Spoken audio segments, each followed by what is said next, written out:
AICC General Secretary Jitendra Singh and Chhattisgarh Chief Minister Bhupesh Baghel today released a charge sheet against the sitting BJP government.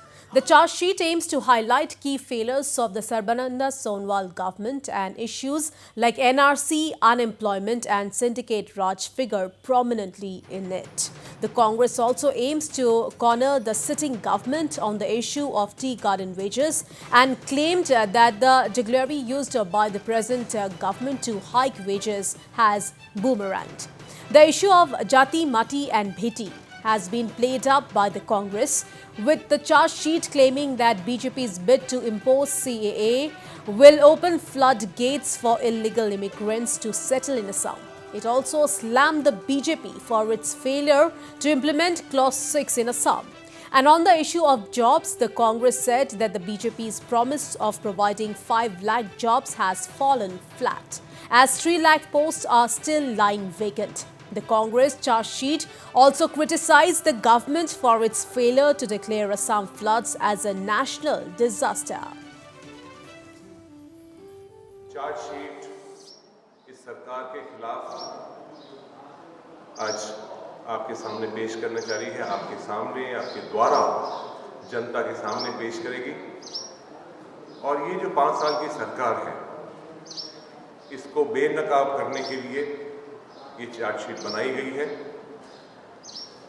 और इसके अंदर, chargesheet के अंदर खास तौर से उसमें मूल रूप से भारतीय जनता पार्टी ने 2016 में एक नारा दिया था, जाति मीति भेदी, और उसी नारे के बिल्कुल विपरीत, जो नारा था उसके बिल्कुल विपरीत काम किया है।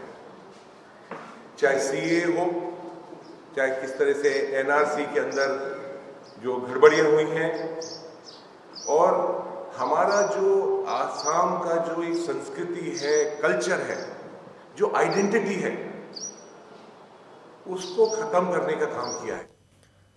Meanwhile, addressing a rally for Moran, Congress candidate Pranjal Ghatawar, Chhattisgarh Chief Minister Bhupesh Baghel reiterated that if the Congress comes to power, tea wages will be immediately hiked to 365 rupees per day. Training his guns on the BJP, he said that only certain syndicates have benefited from the sitting government. He also coined a new slogan, BJP Bhagao, Assam Bachao, to take on the BJP in this election. वर्तमान में Bharatiya Janata party सरकार के खिलाफ जो आरोप पत्र है उसे जारी किया है। भारतीय जनता पार्टी 5 साल पहले जाति, माटी और भेटी की रक्षा की बात कही थी, जो पूरी तरह से विफल रहा है। साथ ही सत्ता में आने से पहले ये वादे किए थे, लेकिन सत्ता में आते ही रक्षा करने के बजाय सरकार ने आसाम पर CAA थोप दिया। CAA से असम की भाषा, संस्कृति और पहचान पर खतरा उत्पन्न हो गया।